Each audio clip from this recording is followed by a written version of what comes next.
فتة العيد دي مش أكلة، دي ذكريات ولمة عيلة على سفرة واحدة. النهاردة هنعمل مع بعض فتة العيد على أصولها. يلا نسمي بسم الله ونشوف الطريقة مع بعض. حلة على النار هنحط معلقة من السمنة، وياريت السمنة تكون نوعها كويس لأنها بتفرق في طعم الشوربة جدا. نسيب السمنة تسخن شوية، بعد كده هنضيف لها منكهات.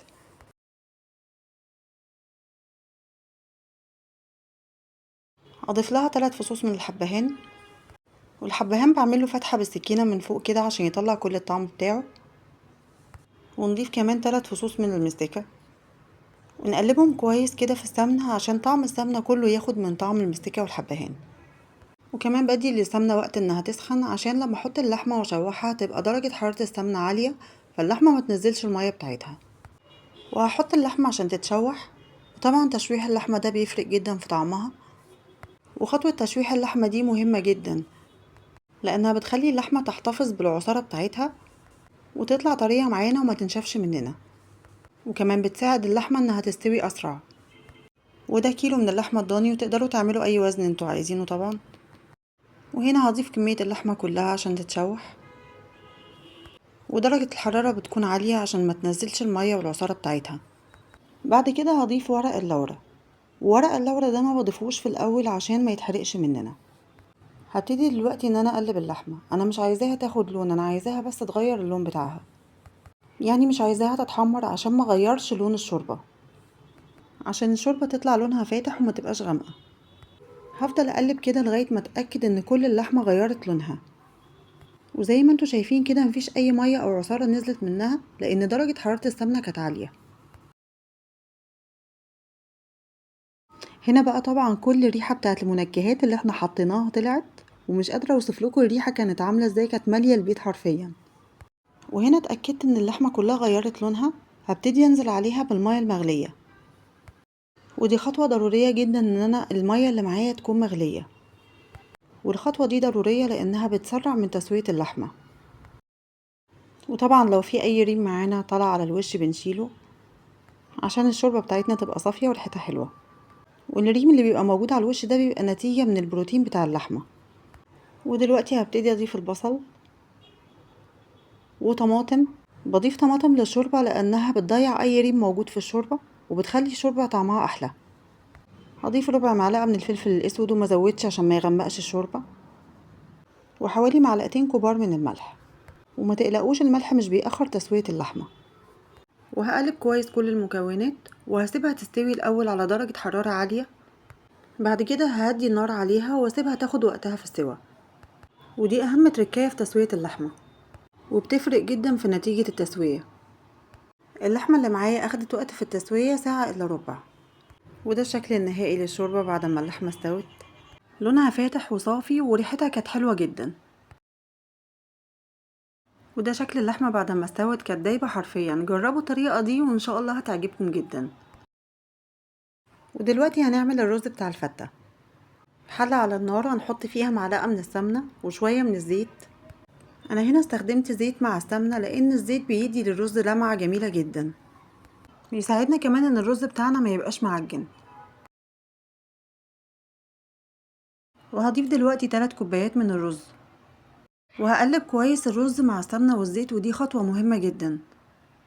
انا هنا بغلف الرز بالسمنة والزيت وبيفرق جدا في الطعم.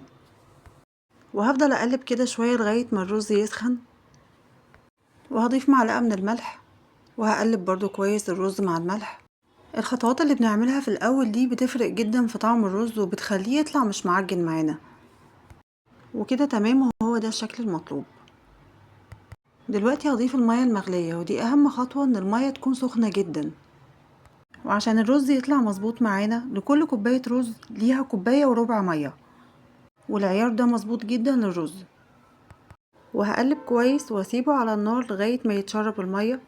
بعد كده هدي النار واسيبه لغاية ما يستوي، وبياخد وقت في التسوية حوالي ربع ساعة. ودي اللحمة بعد ما استوت. وده صوص الفراخ واللحمة اللي عملناه مع بعض، هسيب لكم لينك الفيديو عشان ترجعوا له تاني. هدهن اللحمة بالصوص ده دهنة بسيطة بس من على الوش كده عشان تاخد لون في الفرن، وده بيفرق جدا في طعم اللحمة وبيديها لون حلو قوي في الاخر. ودلوقتي هدخلها الفرن تحت الشواية تاخد لون.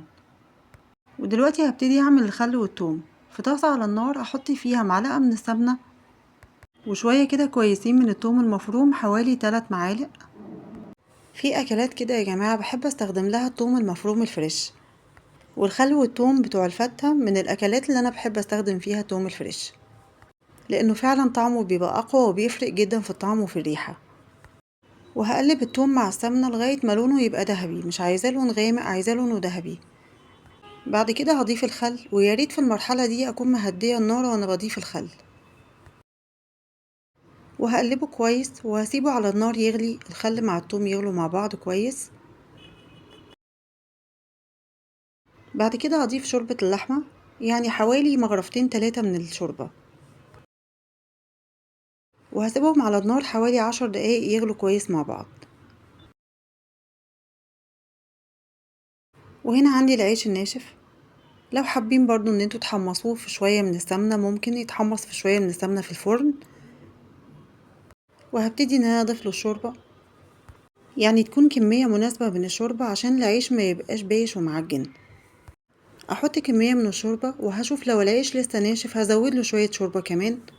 وعادي لو لقيت كمية الشوربة بقت زيادة معايا ممكن اصفيها من على العيش عشان العيش ما يبقاش بايش ومعجن. وهنا هبتدي ان انا ازود معلقتين رز بس على العيش، وهحط عليهم شوية من الصوص اللي احنا عملناه مع بعض بتاع الفراخ واللحمة، وده بيدي للفتة طعم جميل جدا. بعد كده هقلب الرز مع العيش ومع الصلصة كمان، هقلبهم كويس مع بعض. بعد كده هسويهم في الصينية. بعد ما اسويها كويس هضيف عليها باقي الرز. جربوا الفتة بالطريقة دي وان شاء الله هتعجبكم. ولو عجبتكم الوصفة اضغطوا لايك واعملوا اشتراك عشان يوصلكم كل الوصفات الجديدة اللي بنزلها.